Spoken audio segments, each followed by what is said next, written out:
Hey guys, welcome back to the channel. We all have that one thing in our life that we say we'll never do again. For some, it's a bold habit. For some, it's a toxic relationship. But for Sindbad, it was the ocean. After his last voyage, where a sea demon almost broke his spirit, he decided that he'll never go back to the oceans. He was happy, he was rich, and was living a dream life in Baghdad. But there's something about the unknown that acts like a drug. When you think you're out, it pulls you back right away. Today, I'm going to take you into the darkest chapters of Sinbad's life, to a place where being the richest man on earth was a death sentence. This is the sixth voyage of Sinbad, so let's begin. You ever notice how foolish we can be? We walk right back into the fire that burned us. When I boarded that massive merchant ship, I convinced myself it would be a peaceful, quiet trading route. And for the first few days, it was perfect. Crisp salt air, smooth sailing. But then, the sky changed color. The wind completely died. A suffocating silence fell over the water. And the deep beneath the surface, a violent, free current rose up. It didn't just push our ship, it seized it. We were being dragged like a wooden toy in a bathtub. I looked at the captain. All the blood had drained from his face. The steering wheel was spinning violently out of his hands. He had lost all the control. Through the fog, a massive black mountain appeared. It was rising straight out of the ocean, towering over us like a wall of jagged teeth. We were being pulled directly into it. The next second, a deafening crash. The sound of wood and metal shattering. It sounded like a giant beast screaming.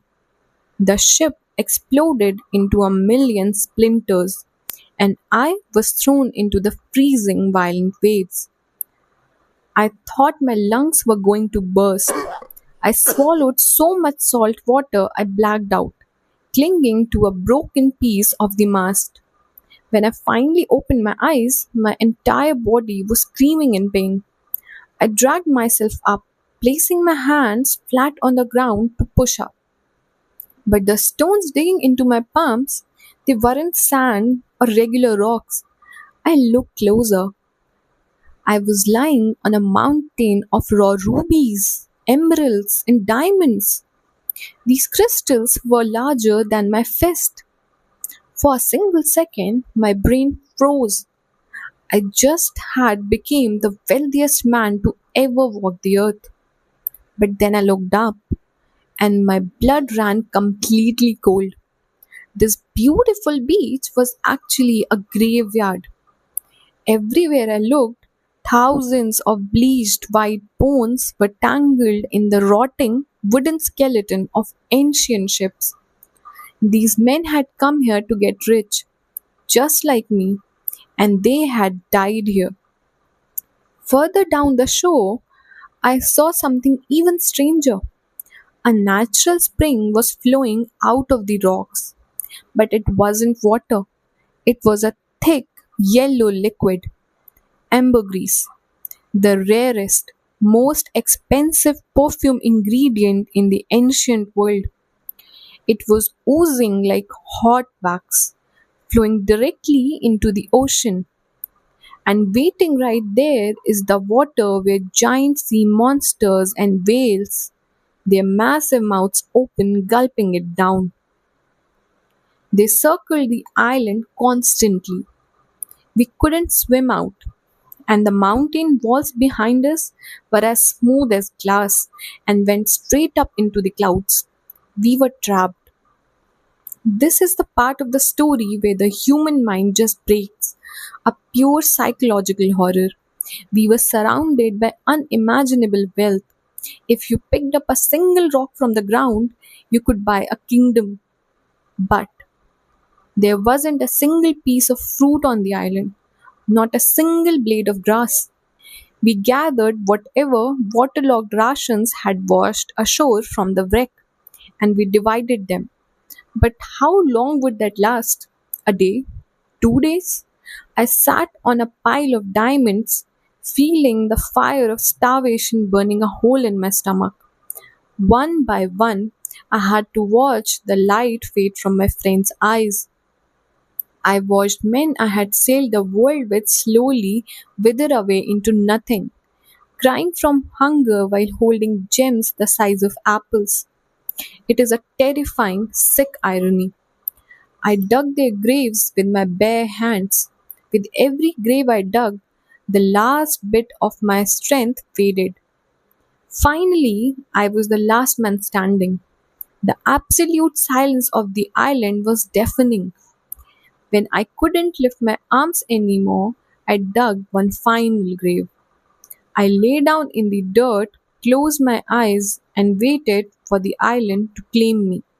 I had accepted my death. But the survival instinct is a strange thing. As I lay there, I heard it, the sound of rushing water. The freshwater river on the island wasn't flowing out to the sea, it was flowing inward. It rushed directly into a gaping, pitch black cave at the base of the mountain, a literal hole in the earth. Logic screamed at me that going in there was a suicide. But I told myself, I can die starving here or I can die trying to live. And I choose to move. Using the rotting wood of dead men's ship, I built a small raft. I tied bundles of rubies and ambergris to it. Maybe it was human greed, or maybe it was just a desperate hope that I would survive to spend it. I tied myself tightly to the wood, took a deep breath, and pushed off into the black void. The darkness in that cave didn't just surround me, it swallowed me whole. I couldn't even see my own hands in front of my face. The water was freezing. For days, I drifted blindly. The stone ceiling dipped so low that jagged rocks constantly scraped and cut my forehead in the dark. I had no idea what kind of nightmare was swimming in the freezing water right beneath me. Sometimes I'd hear a splash and just pray. The hunger, the cold, and the sheer terror finally broke me.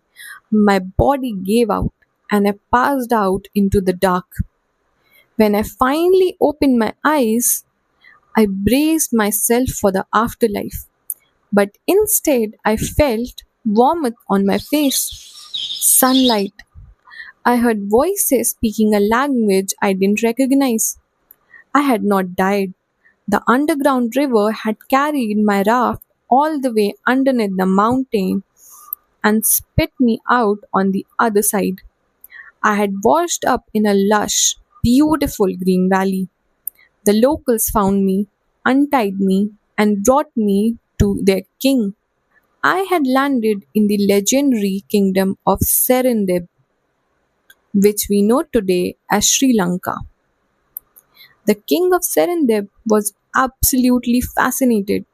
He had never met a human being who had survived the island of useless wealth. I told him stories of Baghdad and his caliph Harun al Rashid. The king was so moved by my resilience that he treated me like absolute royalty, nursing me back to health. When it was time for me to finally return home, the king didn't just give me a ship, he gave me unbelievable wealth and priceless magical gifts for the caliph of Baghdad. These were the kind of items you only hear about in myths. A massive cup carved out of one single giant ruby, and a bed made entirely from the skin of a monstrous legendary snake. Anyone who slept on that snake skin bed would be instantly cured of any sickness.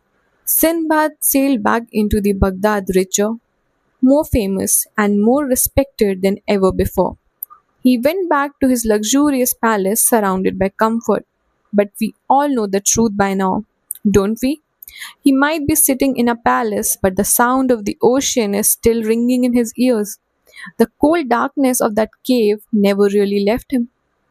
There is only one voyage left, the seventh and final journey. If you want to know how the greatest sailor in history meets his ultimate fate, make sure you hit that subscribe button. I'll see you in the next chapter of Air Stories. Till then, bye bye. Enjoy.